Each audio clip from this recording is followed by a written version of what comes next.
اعوذ باللہ من الشیطان الرجیم بسم اللہ الرحمن الرحیم السلام علیکم ورحمۃ اللہ وبرکاتہ۔ امید ہے کہ آپ سب خیریت سے ہوں گے۔ ہم پڑھ رہے تھے سیٹس، نرم حروف اور سیٹی والے حروف کل ہم نے پڑھے۔ آج ہم دیکھنے جا رہے ہیں موٹے حروف۔ موٹے حروف جو ہیں وہ ٹوٹل 7 ہیں۔ ویسے تو ہم مخارج پڑھتے ہوئے بیچ میں بتا چکے ہیں کہ موٹے حروف کون کون سے آتے ہیں، لیکن آپ اس کو اکٹھا اس طرح سے ایک لسٹ کی صورت میں لکھیں۔ طا، صاد، واد، ظا، قاف، غین اینڈ خا، یہ 7 لیٹرز جو ہیں یہ ہمیشہ موٹے پڑھے جاتے ہیں، چاہے ان کے اوپر زبر ہو، زیر ہو یا پیش ہو، ہر حالت میں ان کو موٹا ہی پڑھیں گے۔ اس میں جو فرسٹ 4 ہیں وہ زیادہ موٹے ہیں۔ میں آپ کو اس کو زوم کر کے دکھاتی ہوں۔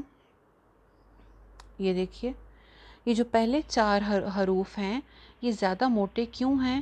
کیونکہ ان میں زبان پوری کی پوری اوپر اٹھ جاتی ہے اور منہ اندر سے بھر جاتا ہے۔ جب منہ بھر جاتا ہے تو آواز بھری ہوئی بھی نکلتی ہے۔ ٹھیک ہے، انشاءاللہ آگے جب ہم مزید اس کی تفصیلات پڑھیں گے ایڈوانس تجوید پہ، تو آپ دیکھیں گے کہ ہر حرف کے اندر کچھ خصوصیات ہوتی ہیں، کچھ کریکٹرسٹکس ہوتی ہیں، کچھ صفات ہوتی ہیں۔ ان صفات میں سے جو ہے ایک صفت یہ ہے موٹا ہونا حرف کا، اور دوسری ایک اور صفت یہ ہے کہ بھرا ہوا ہونا۔ تو یہ جو 4 لیٹرز ہیں ان میں یہ دونوں صفات مشترکہ طور پہ پائی جاتی ہیں، یعنی دونوں صفات ہیں، موٹے بھی ہیں اور بھرے ہوئے بھی ہیں۔ تمام حروف میں سے جتنے بھی ہیں 29 الفابیٹس، ان تمام حروف میں سے صرف یہی 4 ایسے ہیں جو کہ بھرے ہوئے ہیں۔ بھرا ہوا اور کوئی لیٹر نہیں ہے، صرف یہ 4 لیٹر ایسے ہیں جن کی آواز منہ بھر کے آتی ہے۔ تو جو منہ بھر کے آواز آئے گی اور ساتھ میں وہ موٹے بھی ہیں تو پھر وہ زیادہ موٹے ہو جاتے ہیں، ان کو اچھے سے منہ بھر کے ادا کرنا ہے۔ زبان بھرا ہوا کیسے ادا ہوتا ہے لیٹر؟ جب ہم مڈل سے زبان کو، سینٹر سے زبان کو اوپر اٹھاتے ہیں۔ اگر لیٹر صرف پیچھے سے زبان اٹھانے سے ہم موٹا کریں تو وہ بھرا ہوا نہیں نکلے گا، جیسے کہ آپ کے سامنے یہ قاف اور غین اور خا کی پکچر ہے، آپ کو دکھائی دے رہا ہے کہ زبان درمیان میں سے اوپر نہیں اٹھی ہوئی ہے اور منہ کا اگلا حصہ جو ہے وہ خالی ہے۔ تو لہٰذا یہ جو ہیں یہ بھرے ہوئے نہیں ہیں، منہ بھر کے ادا نہیں ہوتے، جبکہ ان کی نسبت یہ آپ یہ والے لیٹرز دیکھیں قاف کی پکچر کے ساتھ، اس کو ذرا کمپیریزن اس کا کریں تو آپ دیکھیں کہ قاف میں منہ کا اگلا حصہ خالی ہے، جبکہ وا میں جو ہے پورا منہ بھرا ہوا ہے، واد میں بھی پورا منہ بھرا ہوا ہے، صاد میں بھی، طا میں بھی۔ تو ہم نے کیا کرنا ہے موٹے حروف میں؟ طا، صاد، واد اور وا، ان کو زیادہ موٹا پڑھنا ہے، منہ بھر کے پڑھنا ہے، زبان کو سینٹر سے اٹھا کے اوپر تالو کی طرف اٹھانے کی کوشش کرنی ہے۔ جبکہ ان 4 کے علاوہ کوئی بھی لیٹر ہم نے بھرا ہوا نہیں پڑھنا۔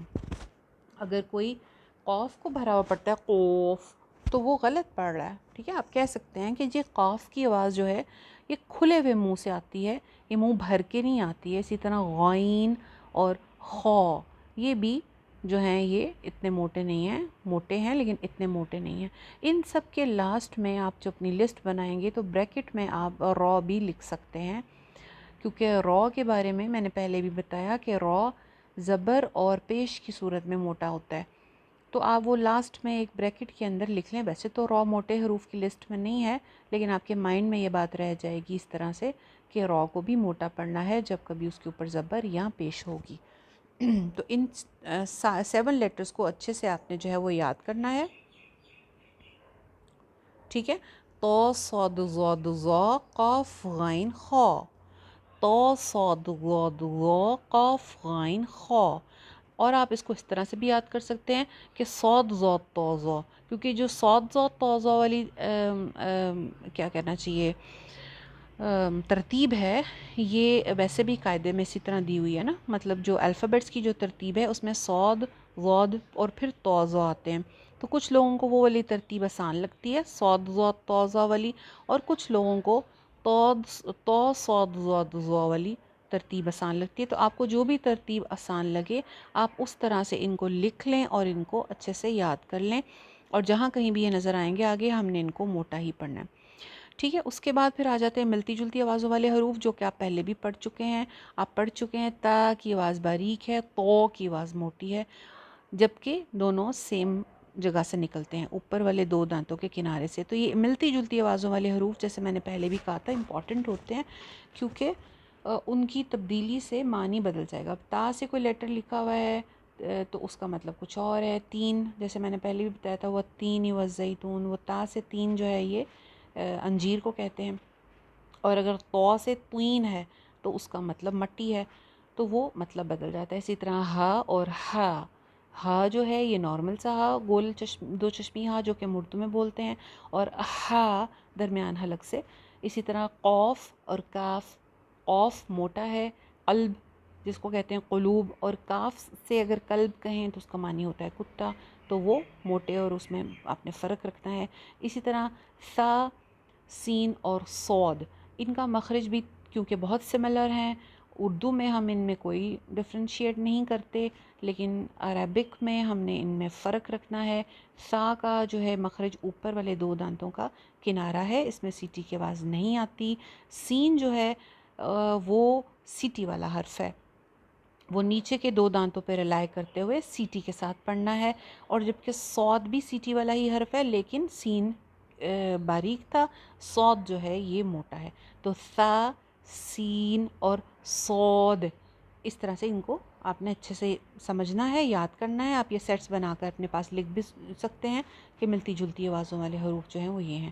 اس کے بعد حمزہ اور عین کی آواز، اس پہ بھی بات ہو چکی ہے اور آپ کو اس کی پریکٹس بھی بتا دی تھی میں نے، اس میں بھی آپ نے فرق رکھنا ہے. اسی طرح ذال اور ذو، اب یہ دونوں ایک ہی جگہ سے نکلتے ہیں، لیکن جو ہے ذو موٹا ہے. اگر ہم نے ذو کو باریک پڑھا تو وہ ذال سے مشابہ ہو جائے گا.